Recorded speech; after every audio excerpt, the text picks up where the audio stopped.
TV5 మూర్తి మీద, senior journalist TV5 CEO మూర్తి మీద మీకు కానీ మీ క్లయింట్ ధర్మ మహేష్ కానీ వ్యక్తిగత కక్ష ఏమన్నా ఉందా? వ్యక్తిగత కక్ష పెట్టుకోవడానికి అతనికి ఈయన మధ్య ఆస్తి తగాదాలు ఏమైనా ఉన్నాయా, లేదా నాకు అతనికి మధ్య ఆస్తి తగాదాలు ఏమైనా ఉన్నాయా? మా బంధువులా లేకపోతే చుట్టాలా, లేకపోతే ధర్మ మహేష్ గారికి బంధువులా లేకపోతే చుట్టాలా? వాళ్ళిద్దరి మధ్య ఒక 100 ఎకరాల డిస్ప్యూట్ ఏమైనా ఉందా? ఎందుకుంటే అండి వ్యక్తిగతమైనటువంటి కక్షలు ఉండవు, ఎప్పటికీ ఉండవు.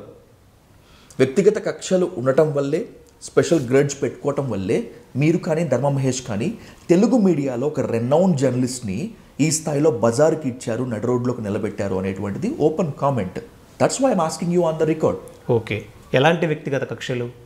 నాకు మూర్తి గారికి ఎలాంటి వ్యక్తిగత కక్షలు ఉన్నాయో ఒక్కసారి ప్రూవ్ చేయగలరా? నేను ఒకసారి చాట్ చూపించిన, ఇంతకుముందు నేను పంపించిన ఇన్విటేషన్స్ కానీ, లేకపోతే ఆయనకు నాకు ఉన్నటువంటి కమ్యూనికేషన్ కానీ, ఆయన ఎలాంటిది పంపలేదు, బట్ నేను పంపించినవి ఉన్నాయి. సో మీకు అతనికి ఎలాంటి వ్యక్తిగత కక్షలు లేవు, వ్యక్తిగత పరిచయాలు, ఇన్ఫేస్ డైరెక్ట్ పరిచయాలు కూడా లేవు ఆయనకి నాకు మధ్య. అలాగే ధర్మ మహేష్కి అతనికి కూడా వ్యక్తిగత పరిచయం అంటే 1-2 సార్లు కలిసినటువంటి సందర్భాలు అయితే ఉన్నాయి. ధర్మ మహేష్ కలవడం అంటే అది గౌతమి చౌదరి పరిచయం చేయడమో, లేకపోతే వాళ్ళ ఇంట్లో ఉన్నటువంటి వ్యక్తులు పరిచయం చేయడమో, లేకపోతే అన్ఎక్స్పెక్టెడ్గా ఈయన వెళ్ళినప్పుడు అతను ఆ ఇంట్లో ఉండడమో, ఇలాంటి పరిచయాలే. అంతకు మించి వ్యక్తిగతమైన కక్షలు ఎందుకుంటాయి? టీవీ5 ప్రైమ్ డిబేట్లో మూర్తి అన్నారు, నన్ను డీఫేమ్ చేయడానికి కొంతమంది ప్రయత్నిస్తున్నారు, కొన్నాళ్లుగా కుట్రలు జరుగుతున్నాయి, అన్డౌటెడ్లీ దీని వెనక ఉంది వైసీపీ ఎమ్మెల్సీ, వైసీపీ అధినేత జగన్మోహన్ రెడ్డి అని చెప్పి. I'm asking you very straightly Nagurbabu garu, మిమ్మల్ని ముందు నడిపిస్తోంది మూర్తి, టార్గెట్గా మిమ్మల్ని ఎగదోస్తోంది వైసీపీయేనా? ఆ ప్రైమ్ టైం జర్నలిస్ట్ అని మీరు చెప్తున్నారు కదా, నోటికి ఏదొస్తే అది మాట్లాడకూడదు అతను. వైసీపీ పార్టీ కానీ, లేకపోతే వైసీపీ ఎమ్మెల్సీ కానీ గౌతమి చౌదరి గారికి ఇంటికి ఏప్రిల్ నుంచి వెళ్ళమని చెప్పారా? ఎవరిని? మూర్తిని ఏప్రిల్ నుంచి గౌతమి చౌదరి గారి ఇంటికి వైసీపీ ఎమ్మెల్సీ కానీ, వైసీపీ అధినేత జగన్మోహన్ రెడ్డి గారని చెప్తున్నారు కదా, అతను కానీ వెళ్ళమని చెప్పారా? ధర్మ మహేష్ వెళ్ళమని చెప్పాడా? కాకాణి బాబు గారు వెళ్ళమని చెప్పారా? ఎవరు వెళ్ళారండి? అది అతని సొంత నిర్ణయం, ఎవరి ప్రోద్బలం లేదు అందులో. సెకండ్, వైల్డ్ గోట్ అనే కేఫ్కి జగన్మోహన్ రెడ్డి గారు వెళ్ళమని చెప్పారా? మీరు అంటున్నటువంటి ఎమ్మెల్సీ వెళ్ళమని చెప్పారా? లేకపోతే అడ్వకేట్గా నేను తీసుకున్నటువంటి నాగూర్బాబుని వెళ్ళమని చెప్పానా? ధర్మ మహేష్ వెళ్ళమని చెప్పాడా? రిపీటెడ్గా భర్త లేనటువంటి సమయంలో, భర్త లేడు అని అంటే భర్తని ఇన్వైట్ చేయనటువంటి ఫంక్షన్స్కి ఇతను అపీర్ అవ్వలేదా? అందరితో పాటు వెళ్ళుండొచ్చు. ఒక పెద్ద మనిషిగా వెళ్ళినప్పుడు, ఒక డిస్ప్యూట్ ఉన్నప్పుడు ఏం చెప్పాలి అతను?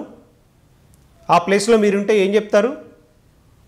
ఒక విక్టిమే ఉందనుకుందాం, మీరేం చెప్తారు? విక్టిమ్ అనకూడదామని. ఎందుకంటే భార్య భర్తలు వాళ్ళు స్టిల్ ఇప్పటికీ కూడా, ఎందుకు డైవర్స్ తీసుకోలేదు కాబట్టి. ఓకే, వాళ్ళు 498A కంప్లైంట్ పెట్టింది ఎప్పుడు? Just 1 month before. అంతకుముందు కంప్లైంట్స్ కూడా ఏం లేవుగా. కంప్లైంట్స్ కూడా లేనప్పుడు మూర్తి గారు లాంటి వ్యక్తి ఆగస్టు నుంచి పరిచయం ఉన్నప్పుడు ఏం చెప్పాలి? ఆయన ఏ సంబంధం ఉందని చెప్తున్నాడు? వాళ్ళ ఆమెకి గౌతమి చౌదరి వాళ్ళ మమ్మీ రాఖీ కట్టింది అని చెప్తున్నాడు కదా. మరి అంత చనువు ఉన్నప్పుడు ఏం చెప్పాలి అతను? పెద్ద మనిషిగా నేను కాకాణి బాబు గారు మన పార్టీకి సంబంధించిన వ్యక్తే, నాకు అక్కడున్న ఎమ్మెల్యే గారితో ఇతను ఫోన్లో మాట్లాడుతున్నాడు కదా, పరిచయాలు ఉన్నాయి, వాళ్ళని పిలిపించి సమస్య ఏంటో తెలుసుకొని పరిష్కరించే ప్రయత్నం చేస్తాను అని ఒక్కసారన్నా చెప్పాడా? ఒక్కసారన్నా ధర్మ మహేష్ గారిని కానీ కాకాణి బాబు గారిని పిలిపించి మాట్లాడే ప్రయత్నం చేశాడా? ఏం చెప్పాడో చెప్పనా?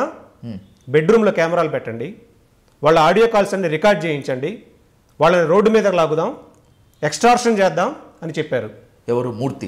ఎస్. చెప్పకపోతే ఎవరి ప్రోద్బలం లేకుండా బట్ట కాల్చి మీద వేయాలనుకుంటే అడ్వకేట్ గారు ఎవరి మీదన్నా వేయచ్చు. ఓకే, ఒక సినిమాలో ఒక డైలాగ్ ఉంటుంది, నాకు చిరంజీవికి ఏం సంబంధం లేదు, నేను చిరంజీవి ఒక ప్రైవేట్ ఫంక్షన్లో దిగిన ఫొటోస్ ఉన్నాయి, కానీ నేను చేసేటువంటి దందాలో చిరంజీవి కూడా ఒకటని చెప్తాడు, ఇది ప్రూవ్ అయ్యేటప్పటికి 6 నెలలు పడుతుందని చెప్పి. ఇప్పుడు మూర్తి మీద ఆ స్థాయిలో మీరు అభాండాలు మోపడానికి, లేకపోతే ధర్మ మహేష్ ఆరోపణలు చేయడానికి మీ దగ్గర ఎవిడెన్సెస్ ఉన్నాయా? ఎవిడెన్స్ సబ్మిట్ చేయకుండా ఎఫ్ఐఆర్ రిజిస్టర్ చేస్తారా? అంటే ఎఫ్ఐఆర్ రిజిస్ట్రేషన్ చేస్తే మొత్తం మూర్తి అయిపోయినట్లేనా? ఎవరన్నారు అయిపోయారని? మూర్తి అయిపోయారని ఎవరన్నారు? యాజ్ పర్ లా ప్రకారం అతనికి రైట్స్ ఉన్నాయి. ఇప్పటికి కూడా క్వాష్ పిటిషన్ ఫైల్ చేసుకున్నారు కోర్టులో. బిఫోర్ డిస్కసింగ్ దట్ నాకు ఒక క్లారిటీ కావాలి. నాకు మాత్రమే కాదు, చాలా మందికి ఒక క్లారిటీ కావాలి. ఇది మూర్తి కూడా క్లెయిమ్ చేశారు కాబట్టి చెప్తున్నాను.